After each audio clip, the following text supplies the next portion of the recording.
नमस्ते दोस्तों, मनमोहक हिंदी कहानियाँ चैनल में आप सभी का स्वागत है। आज की हमारी कहानी है सच्चे प्यार की पहचान। आपको हमारी कहानी पसंद आती है तो वीडियो को लाइक, शेयर एंड चैनल को सब्सक्राइब जरूर कीजिएगा। जनवरी की वह शायद सबसे सर्द रात थी, लेकिन कुछ था जो मुझे अंदर तक जला रहा था और उस तपस के आगे यह सर्द मौसम भी जीत नहीं पा रहा था। मैं इतना गुस्सा आज से पहले प्रिया पर कभी नहीं हुआ था, लेकिन उसके ये शब्द, प्रशांत, हमारे रास्ते अलग अलग हैं, जो कभी एक नहीं हो सकते, अभी भी मेरे कानों में गूंज रहे थे। इन शब्दों की ध्वनि आज भी मेरे कानों में बार बार गूंज रही थी, जो मुझे अंदर तक झिझोड़ रही थी। जो कुछ भी हुआ और जो कुछ हो रहा था, अगर इन सब में से मैं कुछ बदल सकता तो सबसे पहले उस शाम को बदल देता जिस शाम अनुज्ञा का वह फोन आया था। अनुज्ञा मेरा पहला प्यार थी, मेरी कॉलेज लाइफ का प्यार। कोई अलग कहानी नहीं थी मेरी और उसकी। हम दोनों कॉलेज की फ्रेशर पार्टी में मिले और ऐसे मिले कि परफेक्ट कपल के रूप में कॉलेज में मशहूर हो गए। मैं अनुज्ञा को बहुत प्यार करता था। हमारे प्यार को पूरे 5 साल हो चुके थे, लेकिन अब कुछ ऐसा था जो मुझे अनुज्ञा से दूर कर रहा था। मेरी और अनुज्ञा की नौकरी लग चुकी थी, लेकिन अलग अलग जगह हम दोनों जल्दी ही शादी करने के लिए भी तैयार हो चुके थे। अनुज्ञा के पापा के दोस्त का बेटा आर्यन भी अनुज्ञा की कंपनी में ही काम करता था। वह हाल ही में कनाडा से आया था। मैं उसे बिल्कुल पसंद नहीं करता था और उसकी नज़रें भी साफ बताती थी कि कुछ ऐसी ही सोच उसकी भी मेरे प्रति है। देखो अनुज्ञा, मुझे तुम्हारे पापा के दोस्त का बेटा आर्यन अच्छा नहीं लगता। मैंने एक दिन अनुज्ञा को साफ साफ कह दिया। तुम्हें वह पसंद क्यों नहीं है? अनुज्ञा ने मुझसे पूछा। उसमें पसंद करने लायक भी तो कुछ खास नहीं है अनुज्ञा। मैंने सीधी सपाट बात कह दी। तो तुम्हें उसे पसंद करके क्या करना है? यह कहकर अनुज्ञा हंस दी। मेरे मना करने का उस पर खास फर्क नहीं पड़ा। तभी तो एक दिन वह मुझे बिना बताए आर्यन के साथ फिल्म देखने चली गई और यह बात मुझे उसकी बहन से पता चली।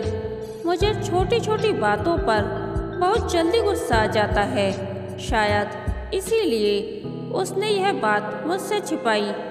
उस दिन मेरी और उसकी बहुत लड़ाई हुई थी और मैंने गुस्से में आकर उसको साफ साफ कह दिया था कि तुम्हें मेरे और अपने उस दोस्त में से किसी एक को चुनना होगा।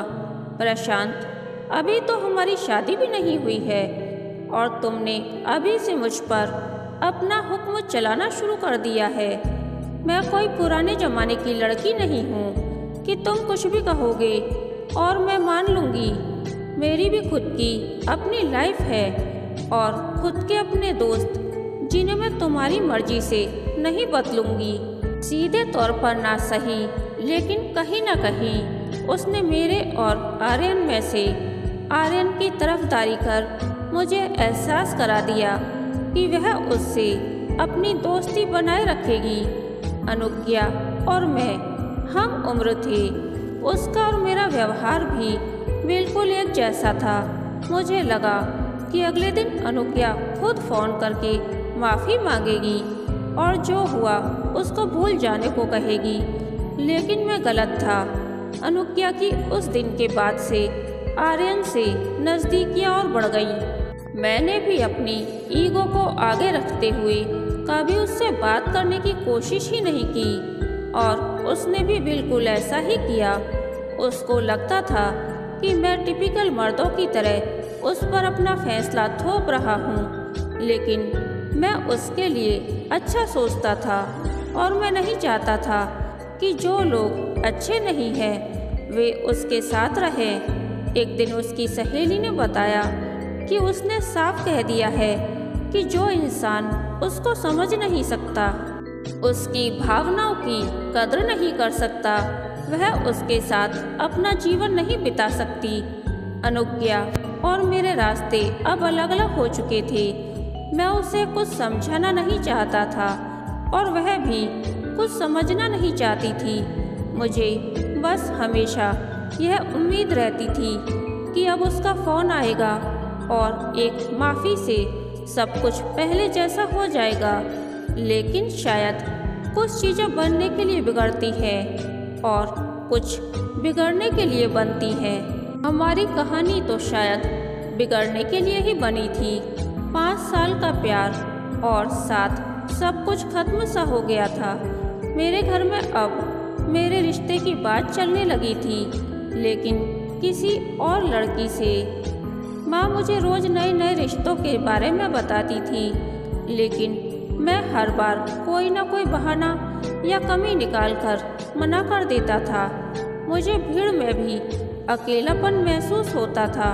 सबसे ज़्यादा तकलीफ जीवन के वे पल देते थे जो एक समय सबसे ज़्यादा खूबसूरत होते हैं।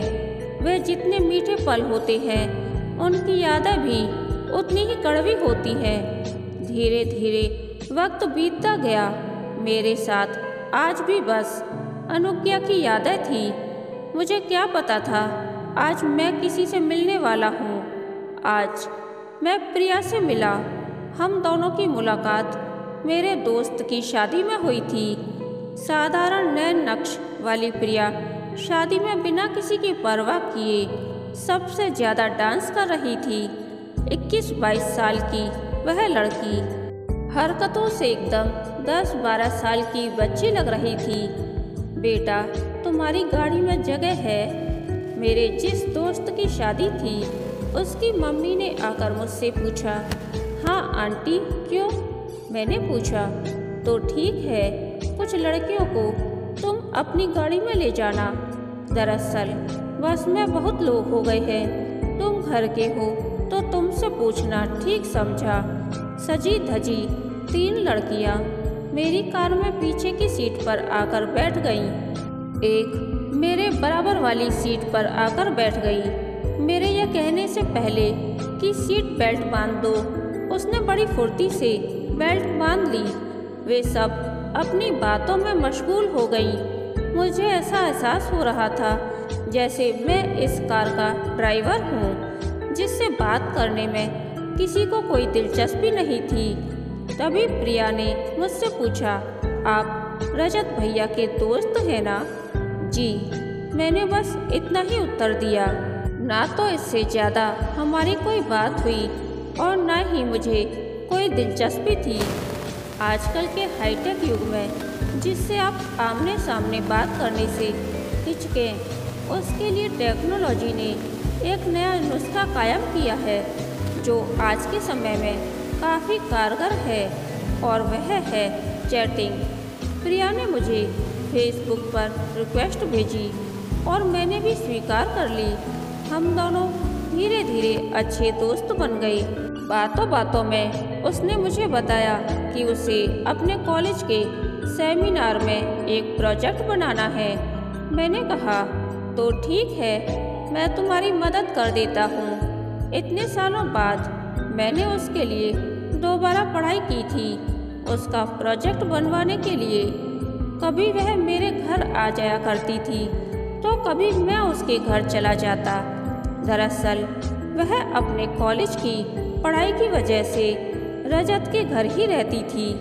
जब भी वह प्रोजेक्ट बनवाने के लिए आती तो बस बोलती ही जाती थी। मेरे से बिल्कुल अलग थी वह। एक दिन बातों बातों में उसने पूछा, आपकी कोई गर्लफ्रेंड है? मैं उसको ना कहकर बात वहीं पर ख़त्म भी कर सकता था, लेकिन मैंने उसको अपने और अनुज्ञा के बारे में सब कुछ सच सच बता दिया। ओह, प्रिया ने दुख जताते हुए कहा, मुझे सच में बहुत दुख हुआ यह सब सुनकर। क्या तब से आप दोनों की एक बार भी बात नहीं हुई? प्रिया ने पूछा। मैंने गहरी सांस लेते हुए कहा, नहीं, और अब करनी भी नहीं है। यह कहकर हम दोनों प्रोजेक्ट बनाने लग गए। आज जब प्रिया आई तो कुछ बदली बदली सी लग रही थी। आते ही ना तो उसने जोर से आवाज़ लगाकर डराया और ना ही हंसी। मैंने पूछा, सब ठीक तो है ना? वह बोली, कुछ बताना था आपको। आप मुझे बताना कि सही है या गलत। हम अच्छे दोस्त बन गए थे। मैंने उससे कहा, हाँ हाँ जरूर, क्यों नहीं, बोलो। उसने गहरी सांस लेते हुए कहा, मुझे किसी से प्यार हो गया है। मैंने कहा, कौन है वह और क्या वह भी तुमसे प्यार करता है? उसने कहा, मालूम नहीं। ओह, तुम्हारे ही कॉलेज में है क्या? मैंने पूछा। नहीं, उसने बस छोटा सा जवाब दिया। वह मेरा दोस्त है जो मुझसे 7 साल बड़ा है। उसकी पहले एक गर्लफ्रेंड थी लेकिन अब नहीं है। उसको गुस्सा भी बहुत जल्दी आता है। वह मेरे बारे में क्या सोचता है पता नहीं, लेकिन जब वह मेरी मदद करता है तो मुझे बहुत अच्छा लगता है। उसका नाम, यह कहकर वह रुक गई। उसका नाम, प्रिया ने मेरी आंखों में देखते हुए कहा, बहुत मज़ा आ रहा है ना आपको? सब कुछ जानते हुए भी पूछ रहे हो, और वैसे भी इतने बेवकूफ़ आप हो नहीं जितने बनने की कोशिश कर रहे हो। मैं बहुत तेज हंसने लगा। उसने कहा, अब क्या फिल्मों की तरह प्रपोज करना पड़ेगा? मैंने कहा, नहीं नहीं, उसकी कोई ज़रूरत नहीं है। यह जानते हुए भी कि मैं उम्र में तुमसे 7 साल बड़ा हूँ और मेरे जीवन में तुमसे पहले कोई और थी, तब भी। हाँ, और वैसे भी प्यार में उम्र, अतीत, ये सब कुछ भी मायने नहीं रखते। मैंने उसको गले लगा लिया और कहा, हमेशा मुझे ऐसे ही प्यार करना। वह खुश होकर मेरी बाहों में आ गई। अब मेरे जीवन में भी कोई आ गया था जो मेरा बहुत ख्याल रखता था। कहने को तो उम्र में मुझसे 7 साल छोटी थी, लेकिन मेरा ख्याल वह मेरे से भी ज़्यादा रखती थी।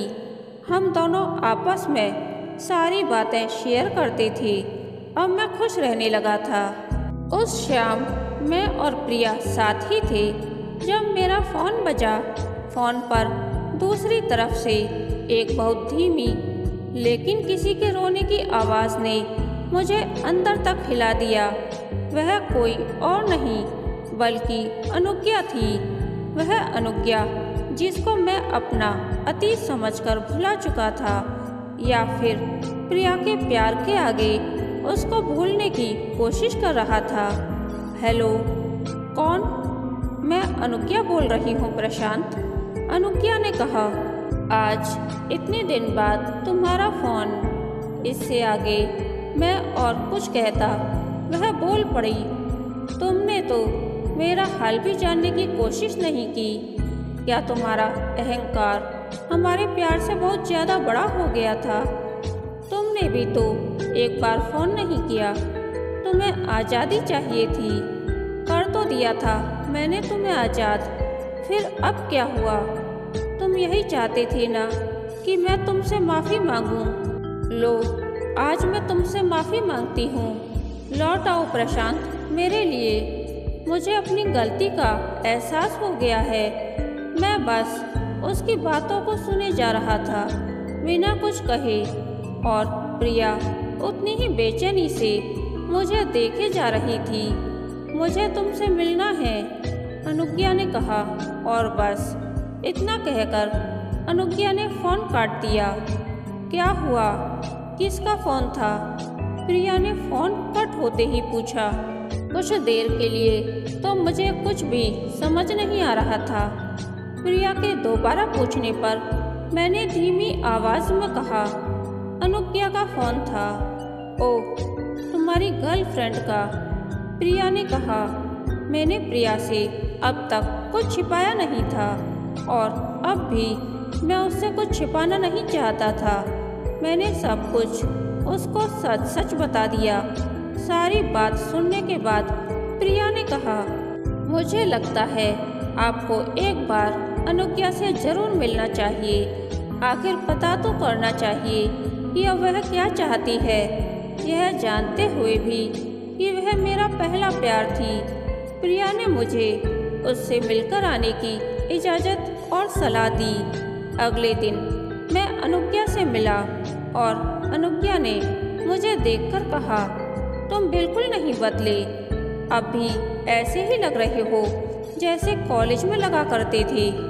अनुज्ञा, अब इन सब बातों का कोई मतलब नहीं है, मैंने जवाब दिया। क्यों? अनुज्ञा ने पूछा।